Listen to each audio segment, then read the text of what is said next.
Hello, Okay. Justin. What are Hey, we doing today? Josh, we are going to talk a little bit of a geopolitical angle right now on the Evergrande situation. So, anyways, to all of our poor viewers who are unfortunate and lucky enough to continue to subscribe to and watch to our channel, hello, all three of them, never even up to that. But I wanted to share with you kind of a take on what's going on with the China Evergrande situation right now. And it really has to do with the China Evergrande, China slash real estate situation.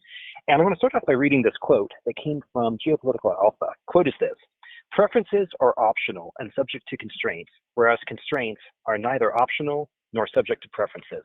So just a fancy way of saying that when you look at what people will do in terms of policies, in terms of actions, even in terms of going to war, not going to war, whatever, they might have their preferences. They might have things that they wish they could do. They might have the deck of cards they wish they had been dealt, but that is completely irrelevant because they have to play the cards they have been dealt. They have to work within the constraints that they have. And so when you look at China, China has been the story of, and this is a generalization, but I do not believe it to be an unfair generalization, of the coast getting wealthy will the non-coast provinces languish.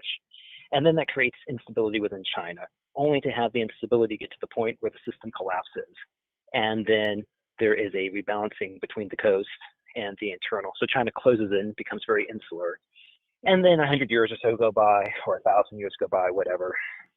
And then China opens up again, only to have the cycle repeat. The coasts become wealthy, while the inside provinces languish. So kind of keep that in your back of your mind. The other thing about Chinese geography is that China, or the argument has been made, and I am somewhat in agreement with the argument, that China is like an island. And yeah, I know they've got a coast on the east side of China, where you've got Beijing in the north and Hong Kong in the south and Shanghai kind of in the middle. But on the western side of China, it's hemmed in by geography. So you basically have, mountains in a sense that can kind of create a sea or a buffer zone. So the point is that when China interacts with the world, it does so via the coast, and that's why the coasts become wealthy. So when I think about China and when I think about Evergrande, I think about real estate in general. And if the Chinese market was using real estate, and not just with Evergrande, but Evergrande might be the key thing people are focusing on right now, but my point is it goes beyond Evergrande, to prop up their market and to prop up their economy. And in doing so, propping up the economy is kind of what kept the peace. It's basically the reason the CCP uses to stay in power is to say, like, listen, the reason that you are not social order or whatever is because we are going to guarantee that if you want a job, you can find a job. And if you want stability, we're going to guarantee you stability. And all that we ask in return for this is, again, you not riot and you basically give us your vote in our sham elections or whatever. But the point is that if real estate gets to this point, and if real estate is what's underwriting the economic success, such that it is, of the Chinese people, and the economic success is what underwrites the CCP, if you take away the economic success, you take away one of the core stability pillars of what's supporting the Chinese Communist Party right now. And so this gets back into the quote I mentioned before.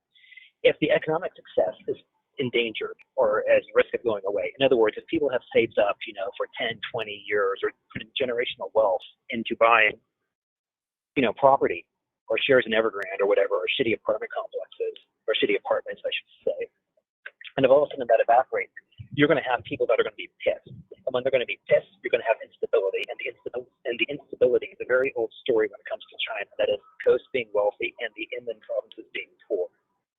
And so if I was the Chinese leadership at this particular point, I need a scapegoat.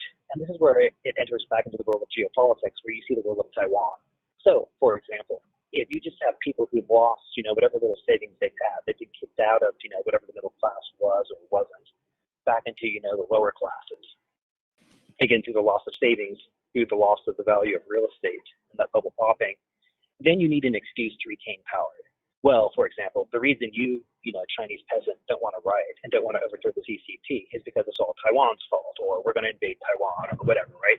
We're going to create some distraction so that you blame that distraction and don't blame us. I'm not necessarily saying China's going to invade Taiwan because of this, but rather what I'm going to say is, if you're Chinese senior leadership and you need to explain to the peasants who have just lost what little they had when the real estate bubble collapses, because that's all they invested in was real estate, of how it's not your fault, you need an enemy. You need something to, the scapegoat to pin this on.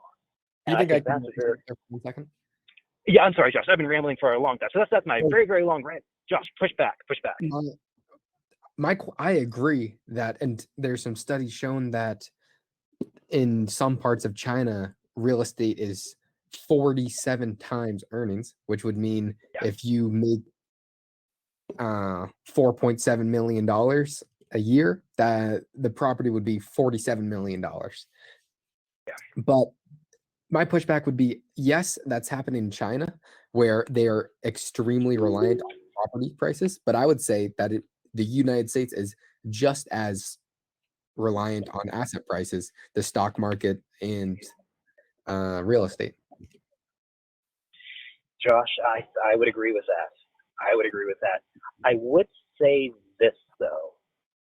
If you were to see the stock market blow up, as I well back up, if you were to see something like that happen, you would have the boomers on the cusp of retirement who would be particularly who would cry out in pain and justifiably. So I know you and I go, I think the boomers a lot of a lot of our times as they deserve it. But in fairness to them, I have some sympathy for that. But I think the difference is that the boomer or the people who have money in the stock market, right? They might have a lot of money in the stock market. In fact, the majority of the money in the market, but they also might have a home or they might have something else or even in Bitcoin or some crypto. Let's not actually let's not touch crypto. But they might have some other asset besides that. Now they might be over allocated, grossly over allocated to equities or whatever. But at least they have something else. The thing in China, and this is I think the thing that we might not be particularly attuned to here, is that these people have nothing else. And what's more, they've gone and embarked on family and friends or whatever, right? They've taken everything to dump into real estate. And so when this blows up, as it's looking like it will blow up, I mean, let's not, be too much of a doomer here before stuff actually happens. But I think that's the key differentiator between the state or between America and China. Josh, your What, thoughts? so what's the main difference? Can you just sum it up in 30 seconds? Oh yeah. So the main difference is this: in America, if asset prices blow up, it'll sting and it'll sting bad. But there might be a few shards, a few scraps that weren't put in to something else. To put in something else besides it would disproportionately hurt the old, while asset prices going down would give an opportunity for the young, I would argue. Yeah, I would say with that. And the other angle is that forget just the sheer angst and the outcry of the poor Chinese people who put money into real estate, who've been sold a bill of goods. Because not only is that going to blow up, but it also blows up the rest of the economy. So we've talked about the commodities angle and a few other things, but suddenly if you don't need a bunch of shitty cement to make shitty apartment complexes or whatever, right? Then suddenly you've got this massive contagion that's going to reverberate through the Chinese economy. From the geopolitical angle, what this means is that the Chinese government, like one of the things that they've always guaranteed kind of behind the scenes, is that those who want a job can have a job. Okay, but if you can no longer even offer that, and you offer that, and this is against the backdrop of basically you having lost what little you had to begin with, that's going to really piss people off. And so I think that we've talked about this before, desperate governments do desperate things. And if you're on the cusp of losing power, is that if you say that the risk of starting a war might be greater, the risk of doing something like, releasing a virus, whatever, sure, that might be extreme. But even if that risk might be extreme, it might be less extreme than the risk of having your populace, go ballistic and have an uprising, as what's happened time and time again in the past in China's history. That's the wrap up. Yeah, and I would say the Chinese citizens are already a lot more accustomed to being ruled. And if the communist China, the CC, whatever they're called, is trying, or if they are really following the Marxist path and thinks that they are in late stage capitalism and they're going to try and hedge towards a socialistic view and standard, I would say the Chinese citizens would be more susceptible to that than United States right now. Yeah, so that's a really key point. You've got like the social credit score. You've got the astroturfing social media.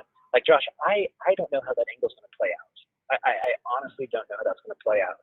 But I would notice this: China's history is the coast getting wealthy and the inland languishing, and then revolt and collapse to have China become insular, to only have it open up again either 100 or 1,000 years later. That's been the pattern. Now, of course, past performance is no guarantee of future results, but there it is. Yeah. All right. Do you have anything else to add? No, that's pretty much it. And my usual doom. Maybe that's what we should call the channel, the doomer and the gloomer. Or